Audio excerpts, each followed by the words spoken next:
Channel. और जो आज हम पढ़ने वाले हैं वो है कि finding the smallest string among a list of strings. ठीक है, बहुत सारी स्ट्रिंग्स होंगी लिस्ट के अंदर, उसमें से आपको सबसे छोटी स्ट्रिंग फाइंड आउट करनी है।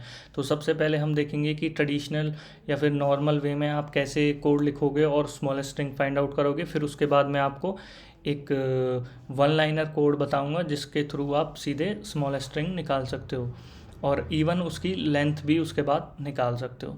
तो आइए वीडियो को शुरू करते हैं। नाउ आप ये देखिए कि आपके पास एक लिस्ट ऑफ स्ट्रिंग्स है। आप ये ठीक है, ऐसी कोई लिस्ट ऑफ स्ट्रिंग्स है आपके पास। उसके बाद आप नॉर्मली क्या करोगे स्मॉलेस्ट फाइंड आउट करने के लिए। तो जो नॉर्मल वे रहेगा वो रहेगा कि आप हर एक एलिमेंट का साइज़ फाइंड आउट करोगे। ठीक है, जैसे इसका साइज़ है 6, इसका साइज़ है 5। ठीक है, ये साइज़ मैं मेंशन कर देता हूँ। इसका साइज़ है 6, 5, 3 एंड देन अगेन 6। ठीक है, तो इसमें से सबसे छोटा है राम। तो इसको अचीव करने के लिए कोड के थ्रू आप कैसे करोगे, आप सबसे पहले इसकी लेंथ करोगे फाइंड आउट, फिर इसकी करोगे, इन दोनों को कंपेयर करोगे। जिसकी भी लेंथ छोटी होगी उसको सेव कर लोगे। जैसे आउटपुट में, जैसे आपको मान लो रिज़ल्ट के अंदर सबसे छोटी स्ट्रिंग को सेव करना है, तो आप क्या करोगे, रिज़ल्ट के अंदर उसे सेव करते जाओगे। तो इनिशियली में क्या करते हैं, हम पहली जो स्ट्रिंग होती है, पहली लिस्ट के अंदर जो भी पहली स्ट्रिंग है उसको सबसे छोटी मान लेते हैं, सबसे पहले उसी को मान लेते हैं। ठीक है, उसके बाद आगे बढ़ते हैं सॉल्यूशन को बिल्डअप करने के लिए। नाउ यहाँ पे जैसे कि मैंने आपको बताया था कि सबसे पहली स्ट्रिंग को सबसे छोटा मान लेते हैं।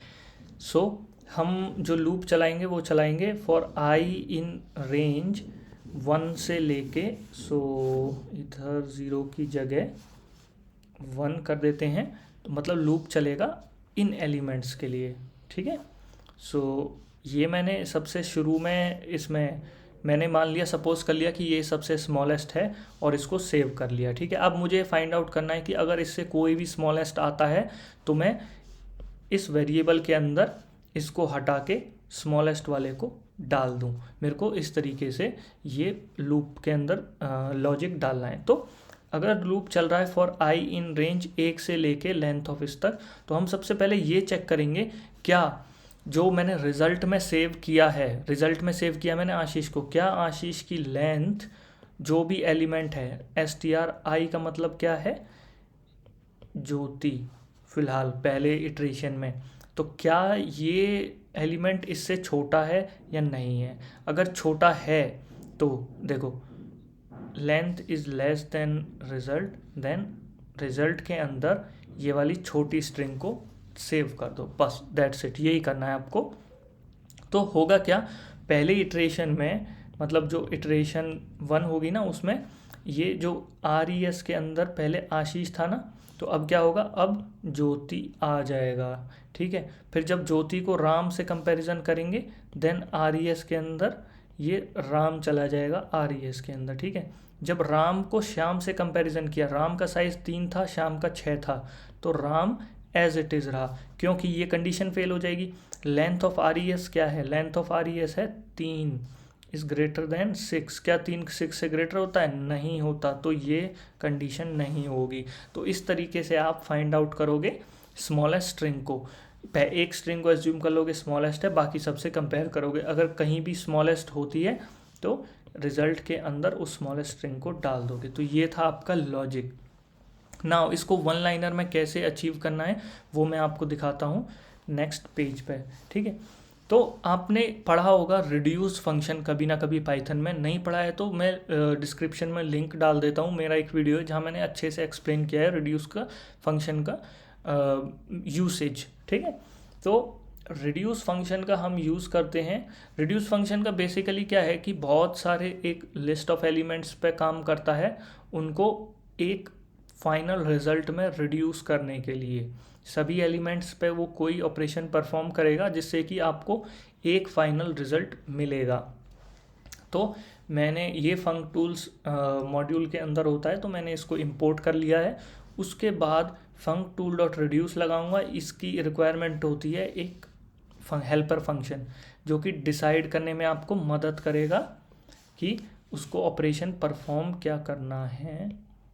ओके, तो आप ये helper function as a lambda function लिखोगे, तो यहाँ लिखोगे लैम्डा एक्स कोमा वाई, मतलब इसको अगर एक्स और वाई दो इनपुट दिए जाएं तो ये जो कोड है इसका मतलब होता है अगर if length of x is less than length of y, तो अगर इसको दो स्ट्रिंग्स दें तो जो भी छोटी स्ट्रिंग होगी, if length of x is less than length of y then it will output, जो भी ये आउटपुट देगा वो होगा एक्स, मतलब छोटी स्ट्रिंग। और अगर ये कंडीशन फेल होती है उसका मतलब क्या है कि वाई की लेंथ छोटी है, तो ये देगा आउटपुट में वाई आपको।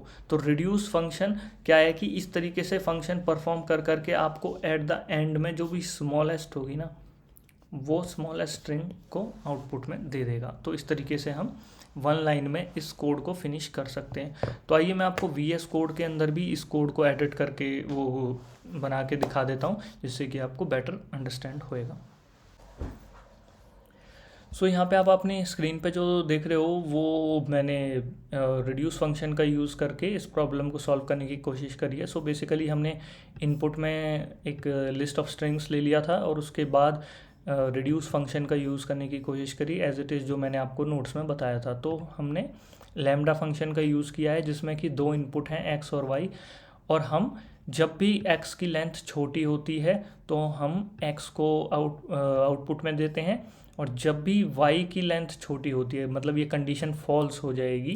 कंडीशन फॉल्स हो जाएगी इसका मतलब है लेंथ y की छोटी है तो हम y आउटपुट में दे देते हैं। ठीक है, जो जिस सीक्वेंस पे रिड्यूस फंक्शन वर्क करेगा वो है ये हमारा स्ट्रिंग्स, लिस्ट ऑफ स्ट्रिंग्स। तो इसका जो आउटपुट रहेगा वो हम प्रिंट करा के देख लेते हैं ऐसे। ओके, तो मिनिमम जो थी इसमें कैम स्ट्रिंग थी तो वो उसने आउटपुट में दे दी। तो अगर आपको इसको लेंथ भी आउटपुट में लेनी है तो आपको सिंपली कुछ नहीं करना, लेंथ ऑफ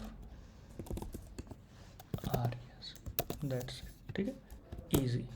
सो इस तरीके से आप किसी भी लिस्ट ऑफ स्ट्रिंग्स में से मिनिमम स्ट्रिंग, जो मिनिमम लेंथ ऑफ स्ट्रिंग है उसको आउटपुट दे सकते हैं। और आई होप आपको ये वीडियो समझ में आया होगा, और अगर आप चैनल पे नए हैं तो सब्सक्राइब ज़रूर करिए और लाइक करना ना भूलें अगर आपको वीडियो अच्छा लगा हो तो। ठीक है, तो मिलते हैं दूसरे वीडियो में। Take care, have a nice day, bye.